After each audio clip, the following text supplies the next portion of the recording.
o profeta diz assim na mensagem O Caminho de Volta, parágrafo 35, ele diz: as pessoas hoje questionam. É exatamente como um paciente deitado à porta do médico, quando este tem o remédio para a enfermidade do paciente, e o paciente recusa-se a tomar o remédio para a sua cura. E ele pode estar tão próximo do remédio, a ponto de assentar-se bem à porta do médico e morrer. É porque ele recusa o remédio. E é a mesma coisa na igreja. Agora, eles se assentam nos bancos da igreja e morrem pecadores. Morrem incrédulos. Não é porque não há remédio. Há um bálsamo em Gileade. É a própria teimosia do povo. O remédio está sendo dado em cada culto. Olha, aqui é a saída. Isto aqui é vida para você. Isso aqui vai te levar, você vai ficar bem. Mas eles não tomam remédio. Se morrerem, não é culpado do médico. Vai culpar o médico? Olha só, há um bálsamo em Gileade. É a própria teimosia do povo. Há muito do Espírito Santo, mas são as pessoas que não o querem. Jesus disse que o enfermo necessita de um médico. Mas, e se o médico vem e o enfermo não o aceita? Tomar o remédio.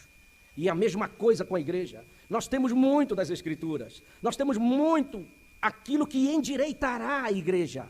Nós temos aquilo que enviará você de volta ao original. Amém? Amém? Aleluia!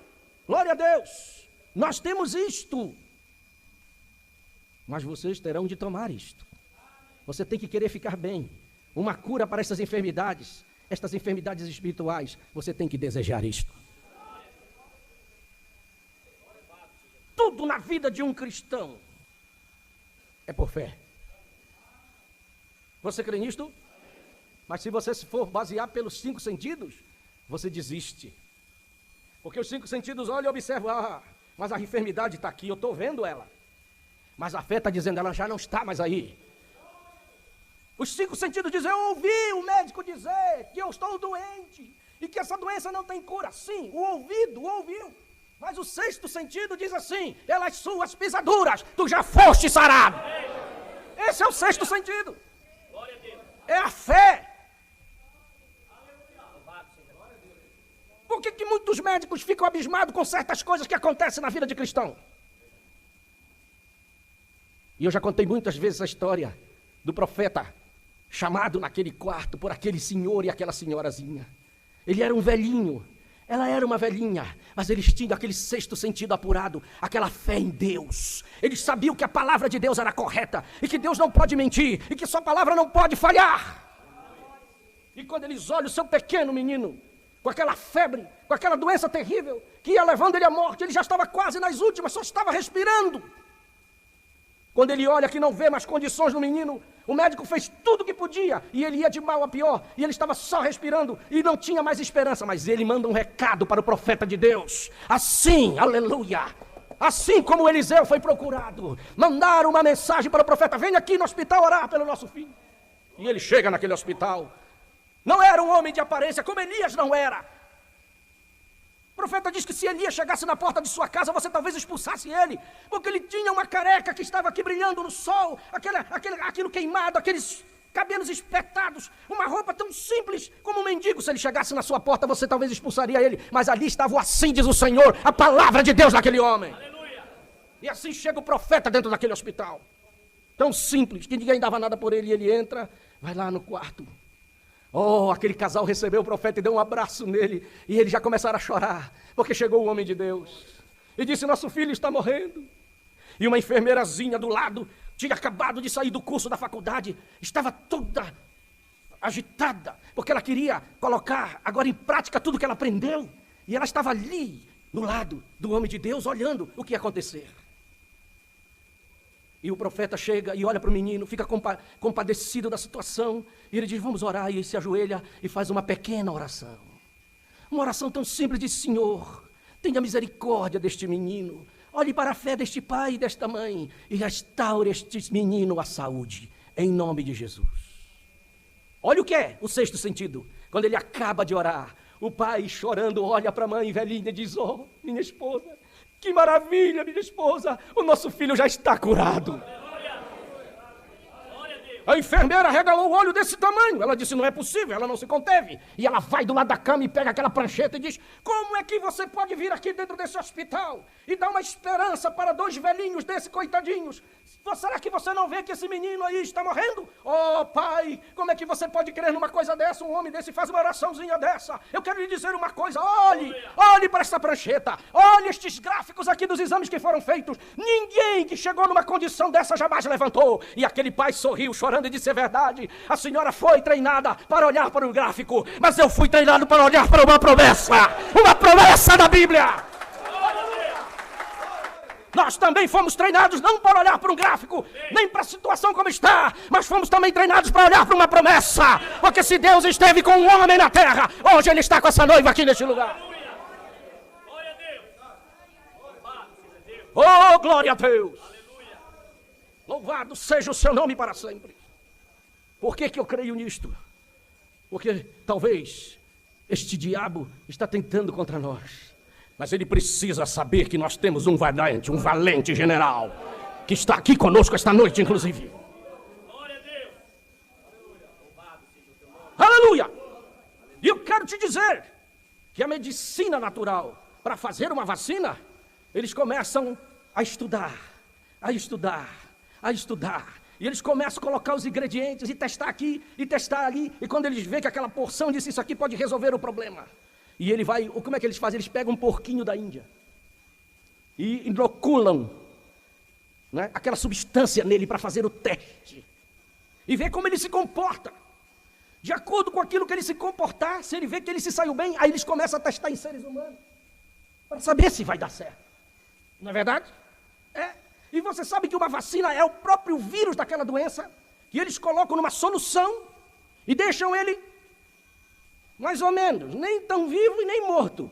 E injetam em você aquele próprio vírus, para que os antivírus do seu corpo lutem contra ele e se fortaleçam contra aquela doença. Quer dizer, quando chegar o vírus verdadeiro da doença, o seu corpo já está forte contra aquilo. Treinado, os seus anticorpos contra aquele problema. Não é assim que as doenças são testadas? Por quê? Porque já foi testado num porquinho da Índia. Vários porquinhos já passaram naquele laboratório e muitos morreram. O natural sempre vai tipificar o espiritual. Porque Deus, Ele identificou qual é o nosso problema. Deus identificou qual é o problema da humanidade. Por que as doenças chegaram? Por que as enfermidades vieram? Ele sabia que era como resultado do pecado, lá no Jardim do Éden. Então Ele disse, eu tenho que dar um antídoto. E Deus começou a providenciar o antídoto. Aleluia! E Ele se fez carne para vir nesta terra. E Ele não usou um porquinho da Índia. Deus não usou um porquinho da Índia para fazer uma inoculação, para testar se a sua vacina daria certo. Ele não foi buscar um porquinho da Índia. Ele foi fazer o teste nele mesmo. Você sabia disso? Ele vem da terra. Ele chega como um bebê, se fez homem como nós, porque tinha que ser testado aquela vacina.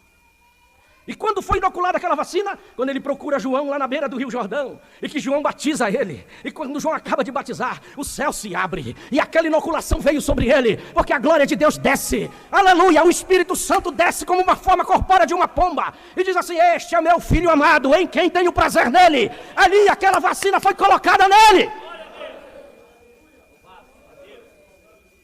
E você pensa que Deus estava testando para ver se dava certo? Deus não precisa testar nada. Ele já mandou o remédio certo nele. E começou a fazer efeito logo em seguida. Aleluia! Oh, meu Deus! Às vezes eu fico pensando, meus irmãos, às vezes a gente procura uma desculpa e dizer que a carne é fraca. Quando a Bíblia diz que a carne é fraca, ela não está falando no sentido de pecado. Quando Jesus disse que a carne é fraca, era porque os discípulos estavam dormindo, porque estavam cansados. E eles não conseguiam ficar acordados, eles dormiram porque não conseguiam vigiar com Jesus, nesse sentido que a carne é fraca. Mas quando é tentação, não é a carne que é fraca, ela é forte.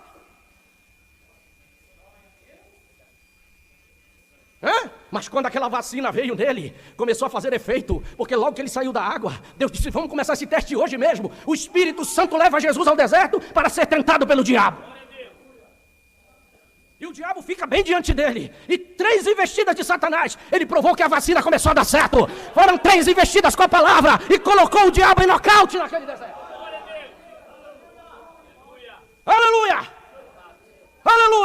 E eu quero te dizer esta noite, esta vacina já foi testada e ela está aqui à disposição de cada um de nós. Não tem desculpa para que você seja um rastejante nessa vida, apanhando na cara de Satanás, batendo em você. Não há desculpa para isso. A vacina está a postas. E você pode ser um vencedor esta noite. Glória a Deus. Aleluia. Você está disposto a vencer? Ele provou lá que a vacina começou a dar certo. Bendito seja Deus. Louvado seja o seu nome. Nós podemos vencer Satanás. E Deus nos deu a arma mais poderosa que ele tinha.